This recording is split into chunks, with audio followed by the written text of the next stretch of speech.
সুপ্রিয়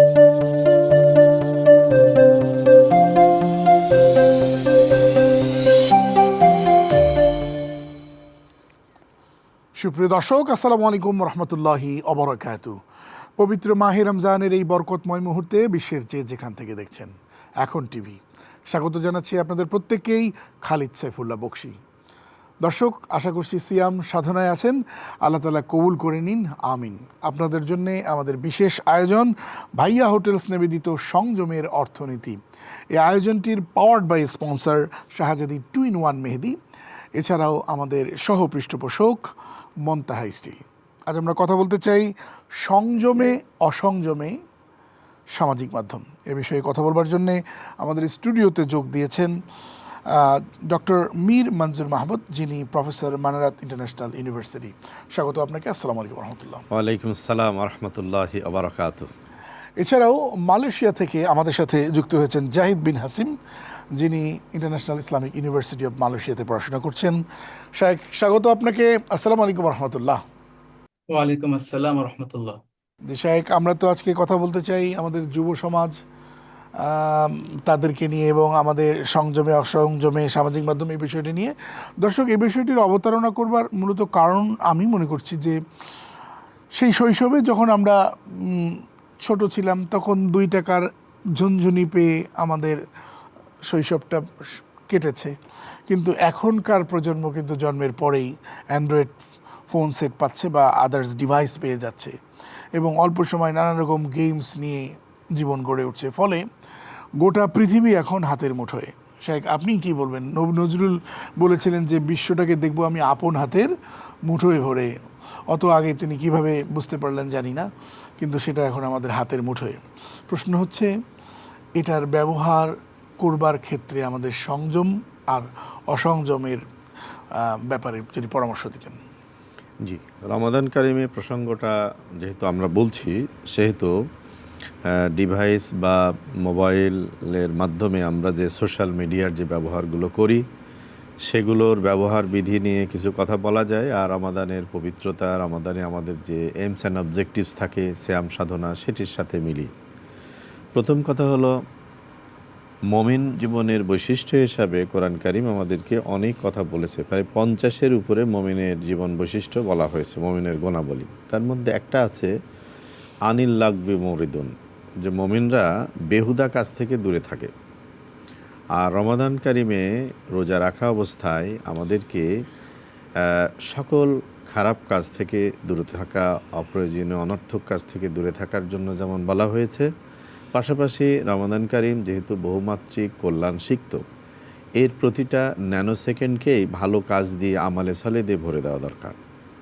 তখন আমরা সোশ্যাল মিডিয়া বা সামাজিক মাধ্যম বলতে যে যোগাযোগ মাধ্যমগুলো আমরা করছি, তার মধ্যে ফেসবুক, টুইটার, তারপর ইনস্টাগ্রাম সহ ইউটিউব আরও যা আছে, আমরা এতে সময় কাটাচ্ছি। এর কন্টেন্টগুলো, এগুলো কিন্তু ইটসেলফ খারাপ না, কিন্তু এর কন্টেন্টগুলো, আমার আপনার আলোচনার বিষয়গুলো যদি রমাদানের যে পবিত্র চিন্তা, সিয়াম সাধনার আমার যে লক্ষ্য, সেটার সাথে যদি কন্ট্রাডিক্ট করে, তাহলে সেটি তো আমার সিয়াম সাধনার এটার কনফ্লিক্টিং হবে। সওয়াবের মাসে আমি গুনার শিকার হয়ে যাব। আমার আত্মসংযমের যে কথা ছিল, তাকওয়া অর্জনের যে সার্বক্ষণিক প্রচেষ্টা থাকার কথা ছিল মাসব্যাপী, সেটিও ব্যাহত হবে এটার জন্য। শেখ, আপনার কাছে আসবো। আমরা একটু মালয়েশিয়াতে যুক্ত হতে চাচ্ছি জাহিদ বিন হাসিমের কাছে। জাহিদ বিন হাসিম, আপনার কাছে যে বিষয়টি জানতে চাই যে সেই যুগ আর এই যুগ তো অনেক পার্থক্য। আমার প্রশ্ন হলো যে সোশ্যাল মিডিয়াকে অনেক চাপ প্রয়োগ করলেও অনেকে বন্ধ করবে না, করতে পারবেও না। নানাভাবে আমরা এর সঙ্গে যুক্ত হয়ে গেছি। তো এখন আমরা একটা ভারসাম্যপূর্ণ জীবন রেখে আমরা কিভাবে এটার ব্যবহার করতে পারি, যেখানে আমরা অশ্লীলতা থেকেও আমরা মুক্তি চাই, আবার আমরা ইনফরমেশনও জানতে চাই। আমরা যে সোশ্যাল মিডিয়া ইউজ করি, এখানে আসলে কিছু বিষয় থাকে যেটা আমাদের জন্য খুবই গুরুত্বপূর্ণ, আবার কিছু বিষয় থাকে যেটা আসলে আসলে মানে যেটা আমাদের আসলে কোনো প্রয়োজন নেই, বাট আমরা অনর্থক আমরা এগুলো, এই সমস্ত জিনিসগুলো আমরা দেখছি অথবা এই সমস্ত কন্টেন্ট গুলো আমরা এখানে করছি। তো ইসলামের সৌন্দর্যটা কি? আল্লাহ রাসূল সাল্লাল্লাহু আলাইহি সাল্লাম বলেছেন যে মিন হুসনিল ইসলামিল মারই তারকুহু মা লা ইয়ানিহি, যে অনর্থক বিষয়গুলো পরিত্যাগ করে হচ্ছে মূলত ইসলামের সৌন্দর্যতা। সুতরাং একজন মুসলিম তিনি যখন সোশ্যাল মিডিয়া ইউজ করবেন, তিনি শুধুমাত্র যেগুলো অনর্থক বিষয়গুলো এগুলো এড়িয়ে যাবেন, আর যেটা তার জন্য খুবই গুরুত্বপূর্ণ এবং যেটা তার জন্য, তার সমাজের জন্য, তার ব্যক্তির জন্য উপকারী, সেই সেই সমস্ত বিষয়গুলো এখান থেকে নেবেন। এছাড়াও আমরা যদি আল্লাহ রসুল সাল্লাহ আলাইসাল্লামের আরেকটি হাদিস দেখি, আল্লাহ রসুল সাল্লাহ আলাইসাল্লাম তিনি বলেছেন যে ইহরিস আলা মা ইয়ানফাউক, যে তোমরা সেই কাজের প্রতি অগ্রগামী হও যে কাজের মধ্যে তোমার উপকার আছে। সুতরাং আমরা সোশ্যাল মিডিয়া থেকে যে অংশটুকু আমার আপনার জন্য উপকারী, যেটা আমাদের জন্য আপনার জন্য খুব বেশি গুরুত্বপূর্ণ, আমরা শুধুমাত্র ওই অংশটাকেই নিব। আর যে অংশটা আমাদের জন্য আসলে প্রয়োজন নেই, যেগুলো আমাদের জন্য অনর্থক, আমরা এগুলোকে ত্যাগ করব। যেমন আমাদের সম্মানিত আলোচক যে আয়াতের উদ্ধৃতি দিলেন পবিত্র কোরআনের 23 নম্বর সূরা মুমিনুনের আয়াত নম্বর 1 থেকে 3, আল্লাহ রাব্বুল আলামিন এখানে মুমিনদের যে বৈশিষ্ট্যগুলো বর্ণনা করেছেন, এর মধ্যে একটা হচ্ছে আনিল্লাহু মুরিদুন, যে যারা মুমিন হবে তারা অনর্থক বিষয়গুলো থেকে তারা নিজেদেরকে মুক্ত রাখবে। আর এছাড়াও যদি আমরা আরেকটা হাদিস দিয়ে যদি আমরা শেষ, আমি যদি এই পয়েন্টটাকে আমি যদি একটু করতে চাই, আল্লাহ রসুল সাল্লাল্লাহু আলাইহি সাল্লাম তিনি 5টি বিষয়কে অন্য 5টি বিষয়ের উপরে গুরুত্ব আরোপ করার জন্য বলেছেন। এর মধ্যে একটি অন্যতম বিষয় হচ্ছে যে অফারাগাকা কবলা শুগলিক, অর্থাৎ তোমার ব্যস্ততা আসার আগে তোমার যে অবসর সময়টা রয়েছে, এই অবসর সময়টাকে তুমি অনেক বেশি গুরুত্ব দাও। সুতরাং আমাদের জীবনে হয়তো অনেক সময় আমাদের একটা অবসর টাইম থাকে, এই অবসর টাইমটাকে আমরা অযথা আমরা সোশ্যাল মিডিয়ার পিছনে আমরা এটাকে ইউজ করি। কিন্তু একজন মুমিন ব্যক্তি, একজন সচেতন ব্যক্তির দায়িত্ব হচ্ছে যে তার অবসর সময়টাকে এইভাবে অনর্থক কাজে ব্যয় না করে, বরং একটা অর্থবহ কাজের পিছনে এটা আমাদের ব্যয় করা উচিত। এইভাবে যদি আমরা আমাদের সোশ্যাল মিডিয়াটাকে ইউজ করতে পারি, আশা করি ইনশাল্লাহ আমরা এখান থেকে অনেক জ্ঞান অর্জন অনেক করতে পারবো। ধন্যবাদ আপনাকে। দর্শক, সময় হচ্ছে একটা বিরতি নেবার, সাথেই থাকুন আমাদের।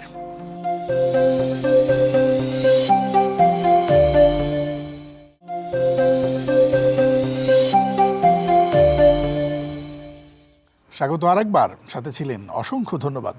দর্শক, দেখছেন ভাইয়া হোটেলস নিবেদিত সংযমের অর্থনীতি। এই আয়োজনের পাওয়ার্ড বাই স্পন্সর শাহজাদি 2-in-1 মেহেদি, আয়োজনটির সহ পৃষ্ঠপোষক মন্তাহা স্টিল। কথা বলছি সংযমে অসংযমে সামাজিক মাধ্যম। শেখ, সামাজিক মাধ্যমের তো অনেক কল্যাণকর দিক আছে, তো দুটিকে কিভাবে কাস্টমাইজ করার জন্য আমরা পরামর্শ দিব? আসলে ছাড়তে বললে তো ছাড়বেও না। জি, আসলে আমাদের সব কিছুই ব্যবহারে যদি পরিমিতি বোধ আমাদের থাকে, তাহলে সেটি কল্যাণকর হয়ে থাকে। যেমন খাবার, সুস্বাদু খাবার, স্বাস্থ্যকর খাবার যদি আমি বেশি খাই, তো সেটি তো আমার শরীরের জন্য খারাপ হবে, ভালো হবে না। তো সামাজিক মাধ্যমের কন্টেন্ট যদি ভালো হয়, সেটা যদি কনস্ট্রাকটিভ পজিটিভ হয়, সমস্যা নেই, কিন্তু সেটা যেন মাত্রা না ছাড়ায়। 1, 2 নম্বর হলো রমাদান কারিমে আমাদের নর্মাল যে রুটিন থাকে, সেই রুটিনের সাথে তো আমরা কোরআন নিয়ে আমাদের একটা ব্যাপক ব্যস্ততা থাকে। যেমন কোরআন তেলাওয়াত করা, বুঝতে চেষ্টা করা, কোরআন বোঝা, কোরআন বোঝানো, কোরআনের যে হক সেটা কোরআনের মাসে আমাদের এটি বাড়িয়ে দেওয়া উচিত। তারপরে রাতে তারাবি আছে, সাহারি আছে, ইফতার আছে। রমাদানে তো সাধারণ শেডিউলের সারা বছরের যা আছে সেগুলো থাকেই, তার সাথে আরও অনেকগুলো যোগ হয়। এবং যারা কিয়ামুল লাইল সারা বছর করেন না, তারা তারাবি করেন, কিয়ামুল লাইল করেন।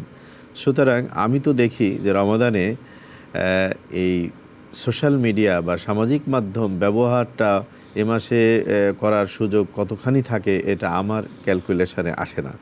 আর এটা করতে গিয়ে যদি আপনি আপনার তেলাওয়াত কমে যায়, আপনি আপনার তারাবির সালাত ঠিক মতো না হয়, আপনি 5 ওয়াক্ত সালাত মসজিদে পড়ার যদি সুযোগ না পান, আপনি পরিবারের অন্যান্য যে সার্ভিস আছে এগুলো যদি দিতে না পারেন, তাহলে তো আমি বলবো যে রমাদানে এটা বন্ধ রাখাই উচিত আমাদের জন্য। যারা রমাদানকে মানে অপূর্ব সুযোগের সময় হিসেবে দেখতে চান, রমাদানকে যারা ইবাদতের বসন্তকাল হিসেবে দেখতে চান, তারা বসন্তের সৌন্দর্য দেখবেন নাকি বিগত সময়ের ওই জিনিসগুলো এই মাসে কন্টিনিউ করবেন? বছর শেষে একটা মাস আসলো নিজেকে বদলাবার, সেটা কি আমরা কি গুরুত্ব দেব না? জনাব হাসিব, আপনার কাছে আসি। রমজানে সিয়াম সাধনার এই মাসের ছোট্ট করে যদি একটা রুটিন বলতেন, তাহলে আমাদের দর্শকরা অনেক খুশি হতো। জি, আলহামদুলিল্লাহ, এই বিষয়টা খুবই গুরুত্বপূর্ণ। আসলে কারণ হচ্ছে যে আমরা অনেক সময় দেখা যায় যে আমাদের অনেক অবসর সময় থাকে, কিন্তু এই অবসর সময়টাকে আমরা যথাযথভাবে আমরাকে ইউজ করি না। এই জন্য আল্লাহ রসুল সাল্লাল্লাহু আলাইহি সাল্লাম তিনি যে 5টি বিষয়কে গুরুত্ব দিয়েছেন, এর মধ্যে একটা হচ্ছে যে তোমার অবসর সময়টাকে তোমার ব্যস্ততার সময় আসার আগে তুমি এটাকে খুব বেশি গুরুত্ব প্রদান করো। এখন আমার রমাদান মাসে আমাদের যে রুটিনটা হওয়া দরকার সেটা হচ্ছে যে আমরা প্রত্যেক দিন আমাদের যে সিয়াম সাধনার জন্য আমাদের যে প্ল্যান করা, অর্থাৎ আমাদের যে সমস্ত যে আমাদের পারিবারিক যে সমস্ত ব্যস্ততা আছে, রমাদান মাস আসার আগে এই সমস্ত পারিবারিক ব্যস্ততাগুলো আমাদের অনেক বেশি কমিয়ে ফেলা উচিত। এবং আমাদের প্ল্যান করা উচিত যে যেহেতু রমাদানের মাসের উদ্দেশ্য হচ্ছে লাআল্লাকুম তাত্তাকুন, যাতে আমরা তাকুয়া অর্জন করতে পারি। এখন আমরা কোন কাজগুলোর মাধ্যমে আমরা সবচেয়ে বেশি তাকওয়া অর্জন করতে পারবো, সেই কাজগুলোতে বেশি বেশি আমাদের ইফোর্ট প্রদান করা। যদি আমরা এটা দেখি, আল্লাহ রাব্বুল আলামিন বলছে পবিত্র কোরআন 2 নম্বর সূরা বাকারার আয়াত নম্বর 186 যে শাহরুর রমাদান আল্লাযী উনজিলা ফীহিল কোরআন। এই যে রমাদান মাস দিলাম আমি, এই মাসটা আসলে কোন মাস? এই মাসটা হচ্ছে সেই মাস যে এই মাসের মধ্যে আমি কোরআন নাজিল করেছি। তাহলে এই মাসের মধ্যে আমাদের 1 নম্বর প্রায়োরিটি থাকা দরকার পবিত্র কোরআনকে, এটাকে অধ্যয়ন করা, এটাকে পড়া। বা আমরা এখনো যারা কোরআনকে এখন আমরা পড়তে পারিনি, আমি কোরআনটাকে কিভাবে এই মাসে কমপক্ষে পড়তে পারি, শিখতে পারি, এই ব্যাপারে আমাদের একটা স্টেপ গ্রহণ করা আমাদের উচিত। এছাড়াও আমাদের মধ্যে ইসলামের বিভিন্ন বিষয়ের জ্ঞান সম্পর্কে আমাদের মধ্যে অনেক কমতি রয়েছে। তো এই মাসটাকে আমরা একটা সুবর্ণ সুযোগ হিসেবে গ্রহণ করতে পারি যে ইসলামের বিভিন্ন বিষয় যেগুলা আমার আপনার দৈনন্দিন জীবনের সাথে ওতপ্রোতভাবে জড়িত, যাতে করে আমরা এই সমস্ত বিষয়গুলোর উপরে একটা কমপ্লিট আমরা একটা নলেজ, যেটা মিনিমাম একজন মুসলিম হিসেবে আমার না হলে নাই হচ্ছে, আমাদের এমন একটা প্ল্যান নেওয়া উচিত যাতে করে আমি আমার এই কাজটাকে আমি এখানে খুব সুচারুরূপে আমি এটাকে কমপ্লিট করতে পারি। এছাড়া আমরা জানি যে রমাদান মাসের একটা গুরুত্বপূর্ণ বিষয় হচ্ছে যে শেষ 10 দিনে এতেকাপ করা। আমাদের অনেকের মধ্যে দেখা যায় যে আমাদের মধ্যে এতেকাপের অনেক ইচ্ছে থাকে, বাট দেখা যায় যে আমাদের বিভিন্ন ব্যস্ততার কারণে আমরা এতেকাপে বসতে পারি না।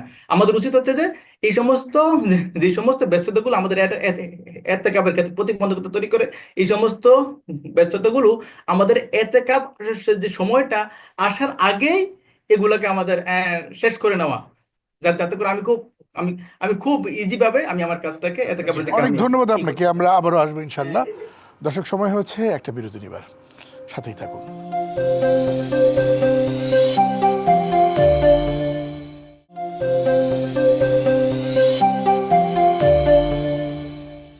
স্বাগত আরও একবার, সাথে ছিলেন, অসংখ্য ধন্যবাদ। দর্শক, দেখছেন ভাইয়া হোটেলস নিবেদিত সংযমের অর্থনীতি, পাওয়ার্ড বাই শাহজাদি 2-in-1 মেহেদি। এই আয়োজনের সহ পৃষ্ঠপোষক মুনতাহা স্টিল। আজ আমরা কথা বলছি সংযমে অসংযমে, আমাদের সামাজিক মাধ্যমটাকে যে আমরা ব্যবহার করছি এই বিষয়টি নিয়ে কথা বলছি।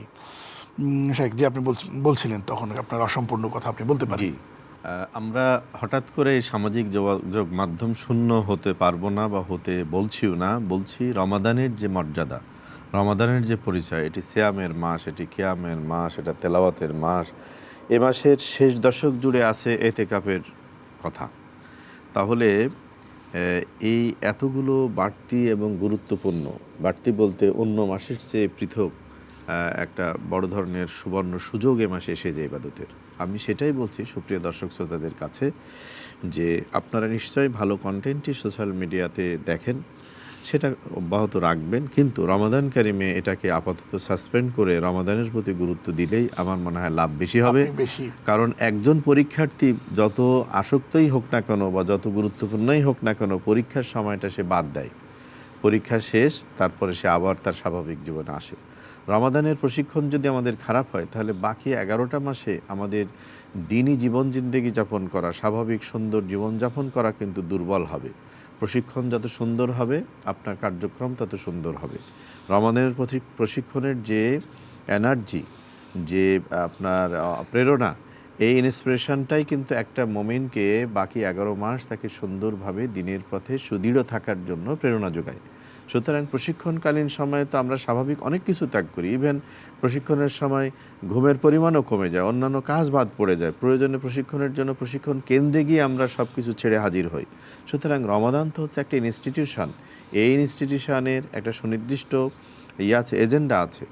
তো এই এজেন্ডার মধ্যে থেকে আমি বলবো যে এইটার ব্যবহারে আমাদের সবারই সচেষ্ট থাকা উচিত, সর্বোচ্চ সাবধান এবং সতর্ক থাকা উচিত। আমরা একটু জাহিদ বিন হাশিম আপনার কাছে আসি।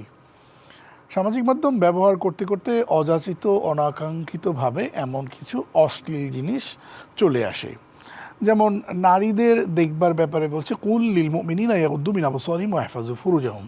ও নবী মুমিন পুরুষদেরকে বলে দিন তারা যেন তাদের চোখকে পরনারী থেকে নিম্নগামী করে। মাসালা এসছে যে একবার আমার জন্য কোনো পাপ নেই, কিন্তু আমি ইচ্ছে করে আর দেখতে পারবো না। সোশ্যাল মিডিয়াতে যদি কেউ ভালো জিনিস দেখছেন, হঠাৎ করে খারাপ একটা জিনিস আসছে, সে যদি স্কিপ করে চলে যায় তাহলে তার পাপ হবে কি হবে না। আর চোখ রাখলে বা আরও গভীরে গেলে ওরা কিন্তু তারপরে যেই জিনিস দেখে ওরকম জিনিসই বেশি কিন্তু পাঠাতে থাকে, ওরকম একটা সফটওয়্যারের ব্যবস্থাই করা আছে। তো এই জায়গাটায় ব্যবহারের ক্ষেত্রে কি পরামর্শ দেবেন? যে আপনি একটা সুন্দর বিষয় অবতারণা করেছেন। অনেক সময় দেখা যায় যে হয়তো আমরা স্ক্রল করছি আর আমার সামনে একটা অশ্লীল দৃশ্য আসলো, আসলে এটা আমার ইচ্ছাকৃত আসেনি, তাহলে ইনশাআল্লাহ আল্লাহ রাব্বুল আলামিন এই সমস্ত বিষয়গুলোকে তিনি অবশ্যই মাফ করে দিবেন। কারণ আল্লাহ রাব্বুল আলামিনের ব্যাপারে আমরা যে আল্লাহ রাব্বুল আলামিনের কাছে আমরা যে বলি, পবিত্র কোরআনের পবিত্র সূরা বাকারা আয়াত নম্বর 286, আমরা আল্লাহর কাছে বলি যে হে রব্বানা লা তুআখিজনা ইন নাসিনা আও আখতানা, হে আল্লাহ যদি আমরা কোনো ভুল করি অথবা যদি আমরা ভুল বলে যাই, এগুলো আমাদেরকে মাফ করে দিন। যারা অশ্লীল কন্টেন্ট ক্রিয়েট করলো লাখ লাখ ভিউ পাওয়ার আশায় এবং লাখ লাখ লোক দেখলো, তাদের ব্যাপারে ইসলামের বক্তব্য কি?